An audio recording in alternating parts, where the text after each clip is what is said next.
In today's episode, I'm going to be sharing 3 powerful takeaways and 1 powerful question for you to ask yourself. So, the first one in this episode that I talk about is creativity and what creativity even is and why it's important to recognize where you do have creativity that you may not think that you do, and why creativity is so essential for creating new outcomes in our lives or changing our lives. I also talk a lot about what is no big deal, just the root of all human suffering, which is all emotional suffering, which is resisting reality. In the kind of Buddhist tradition, there's that teaching that pain is inevitable and suffering is optional. And I really subscribe to that. And in this episode, I share some practices and kind of thoughts you can use when you are creating a lot of emotional suffering for yourself that isn't necessary because you are resisting reality, and why we're so hesitant to accept reality, the kind of mistakes we make in our thinking around doing that, and why it is so crucial to try to release that resistance in order to be able to move forward.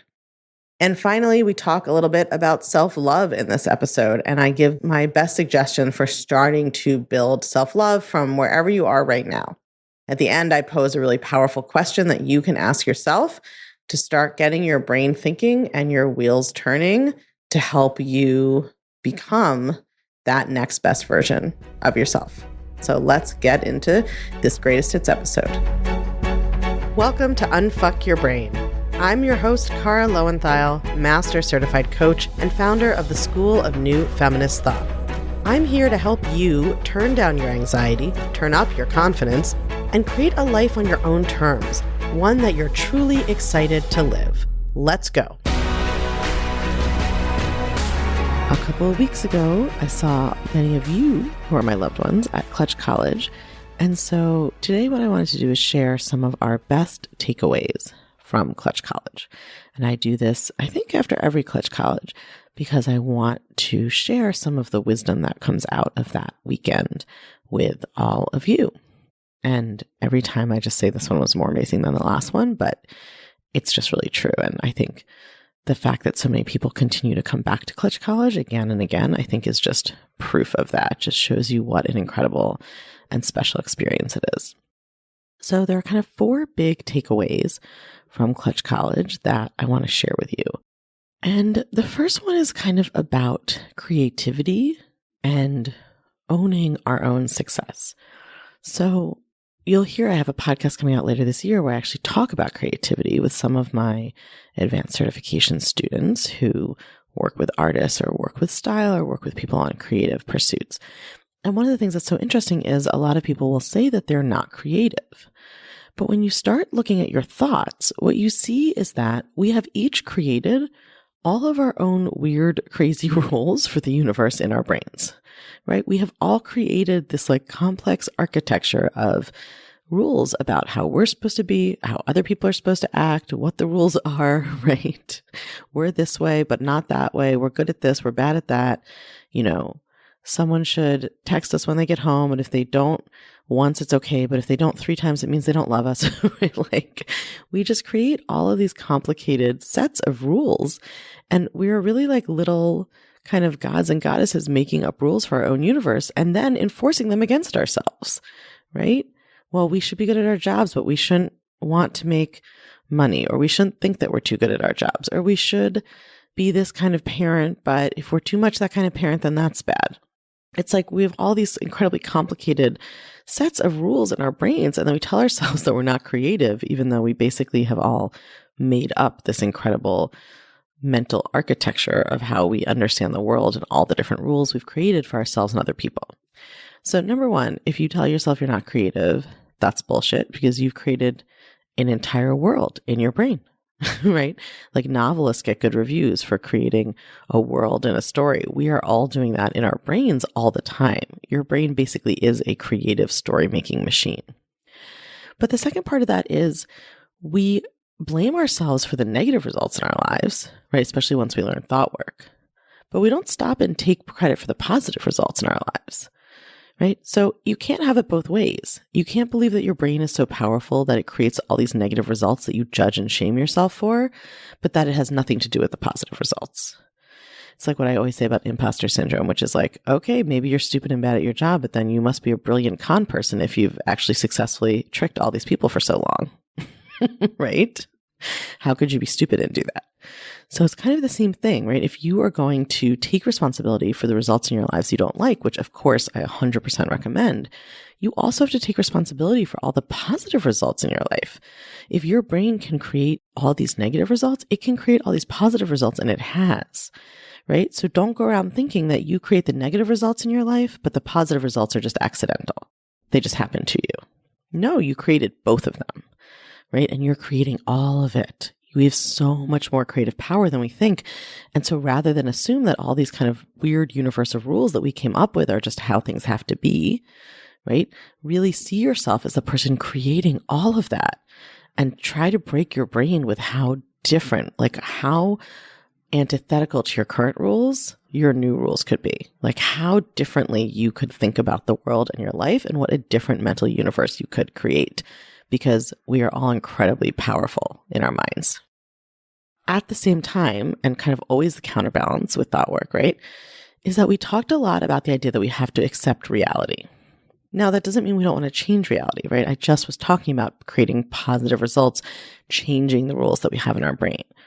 But the kind of duality of thought work is that we have to accept reality before we can change it, right?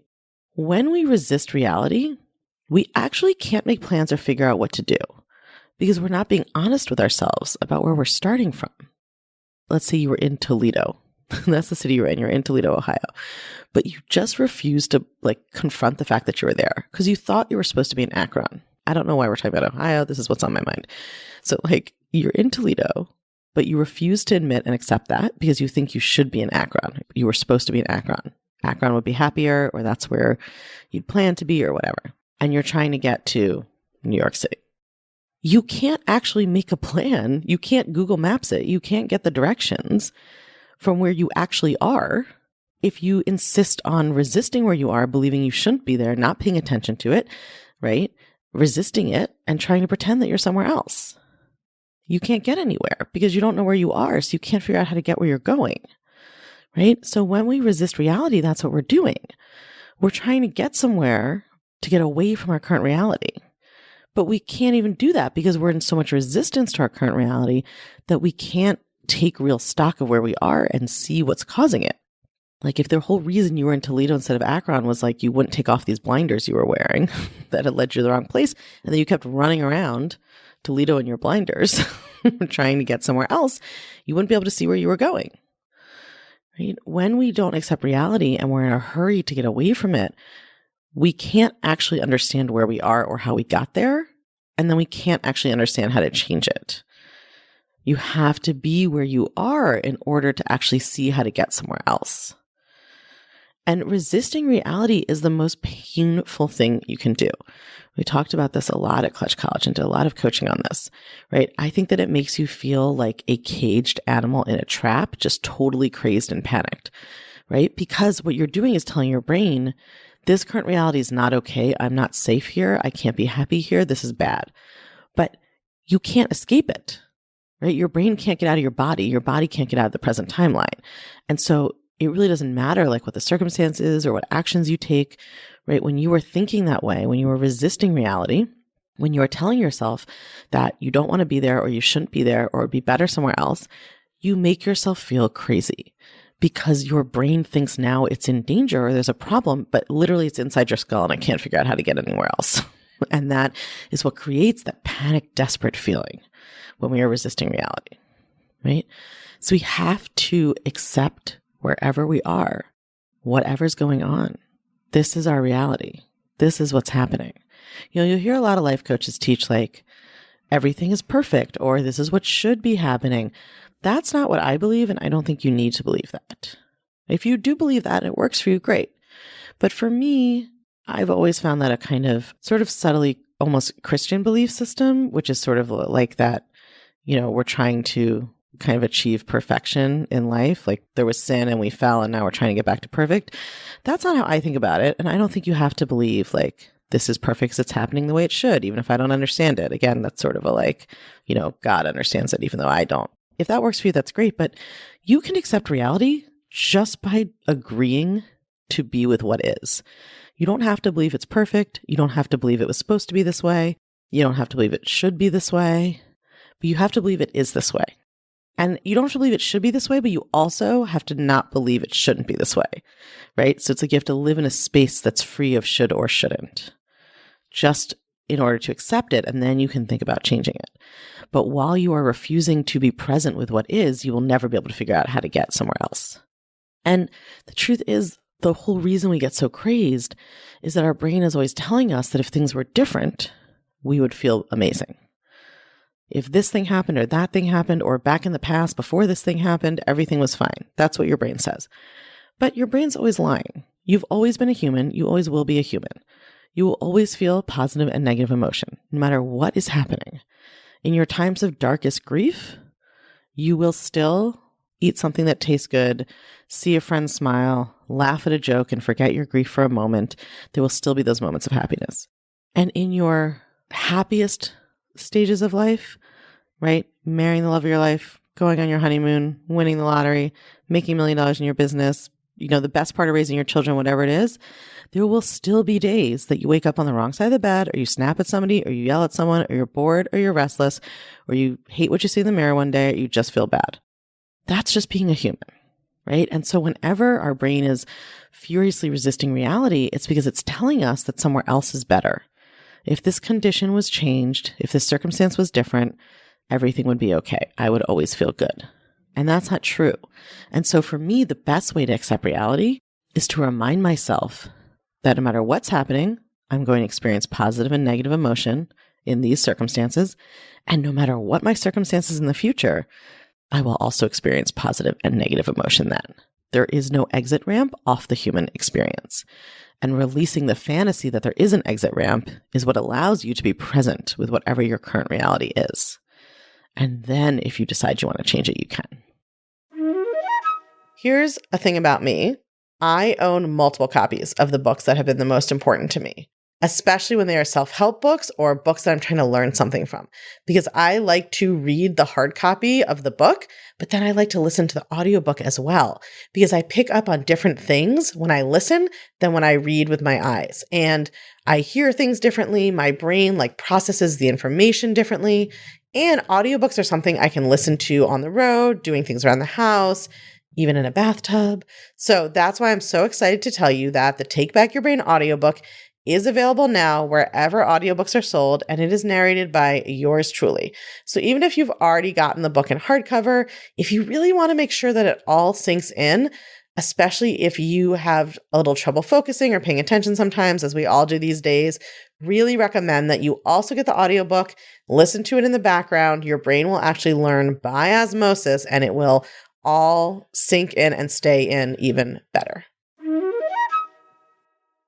So the third kind of thing I want to share with you that we talked a lot about is self-love, which is obviously something we talk about all the time on the podcast. And this is really related. So just like I just talked about how you can't change anything if you won't be present with your current reality, the same thing happens when we want to love ourselves. So what happens is we don't love ourselves. We have a lot of negative thoughts about ourselves, and we want to magically love ourselves. But we don't really want to get to know ourselves to do that, because we have all these negative thoughts about ourselves, right? So it's like we think that we're terrible. And then we're like, well, I want to love myself, but I don't want to get to know me or try to like me, or, I don't want to spend time with myself because I'm terrible. That's why I need to love myself. That cycle doesn't work, right? And so one of the things I suggested to my Clutch College students was that rather than try to magically love themselves, they just try to get to know themselves better. When you don't like yourself, you don't want to get to know yourself. But you can't love someone that you don't know, right? You don't love a stranger on the street. You love someone you know. You love someone where you know their idiosyncrasies and the cute things they do and their deep, thoughtful opinions, or how much fun you have golfing together. I don't know, whatever. Obviously, not golfing for me, but for some of us. But when you don't like yourself, you don't want to know yourself, and then you want to jump to self-love. Well, you don't even know yourself yet, and you don't even like yourself yet. And self-love can become this whole pressure. I have to love myself. So what if you just think about it as if you're trying to get to know yourself better? Right? We think of self-love as this destination, we're going to get there. I'm going to get to self-love, and then It's the exit ramp off the human experience. I'll always feel amazing. Self-love is just having a better relationship with yourself. It's not a destination that you arrive at and then everything is perfect. It's a relationship you have with yourself. So just like if you imagine you're improving a relationship with a friend or a partner or a child or a parent, the goal is not, I never have a negative thought about this person again. That's not reality. You're still going to be irritated sometimes. You're still going to be bored sometimes, right? You're still going to get angry occasionally. You're just improving the relationship. You're shifting the proportion of negative and positive interactions or negative and positive thoughts. And that's what you're doing with yourself. That's what self-love is, right? It's just having a better relationship with yourself, being nice to yourself more often, right? Giving yourself the benefit of the doubt more often.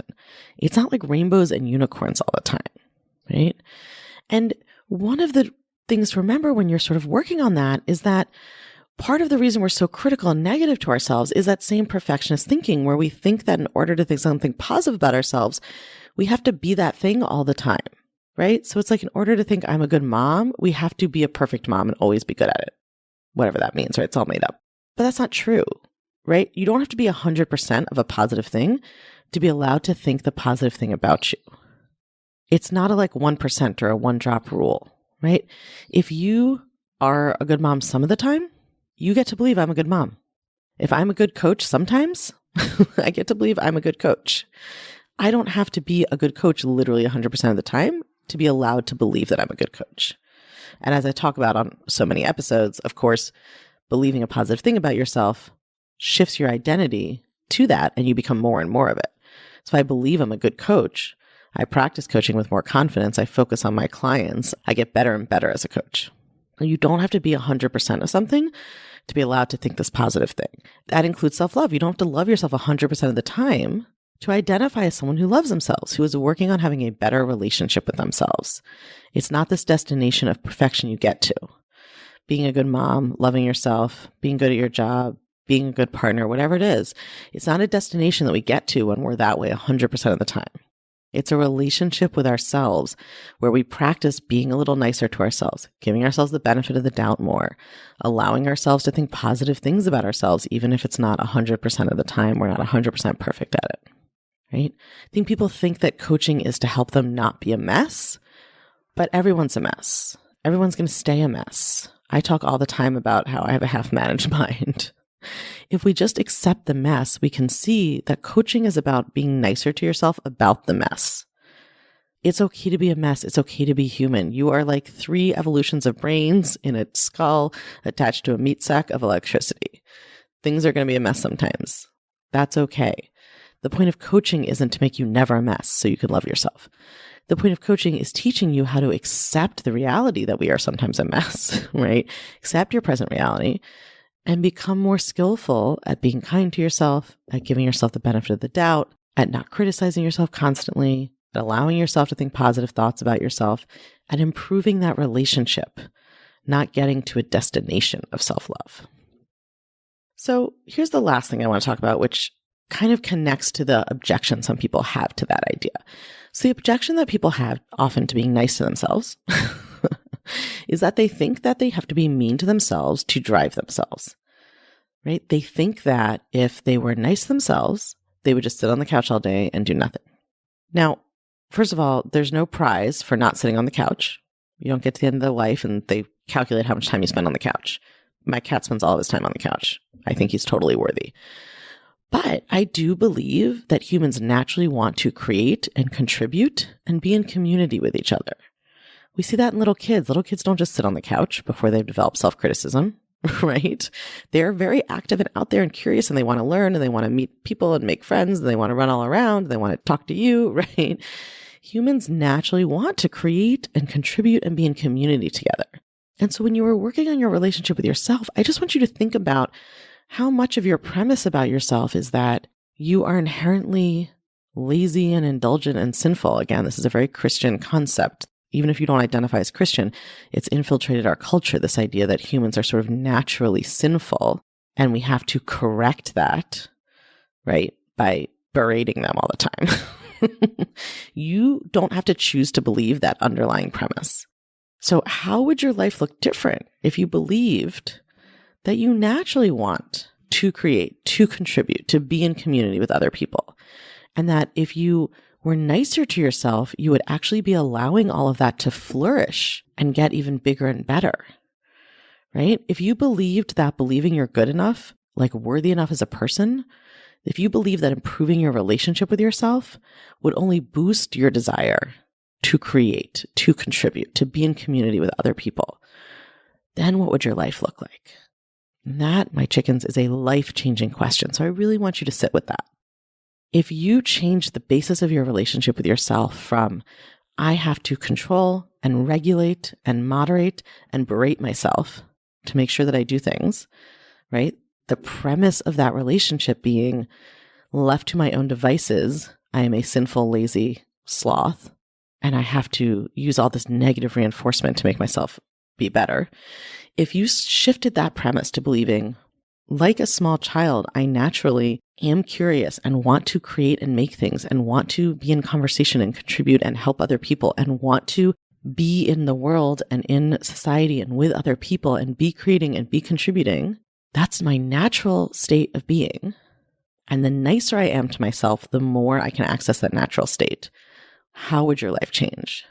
For me, that change has been phenomenal and it's still ongoing. So I want to invite all of you to contemplate that question too, because that, I think, is the biggest thing that we learned in this Clutch College. So if you were there, I hope you enjoyed this recap. I loved being with you in that intimate container for 3 days. I cannot wait till we do our next one. And if you are not there, I hope that this was helpful and I hope you will join us next time. I'll talk to you next week. If you're loving what you're learning on the podcast, you have got to come check out the Feminist Self-Help Society. It's our newly revamped community and classroom where you get individual help to better apply these concepts to your life, along with a library of next-level, blow-your-mind coaching tools and concepts that I just can't fit in a podcast episode. It's also where you can hang out, get coached, and nerd out about all things thought work and feminist mindset with other podcast listeners just like you and me. It's my favorite place on earth, and it will change your life, I guarantee it. Come join us at www.unfuckyourbrain.com/society. I can't wait to see you there.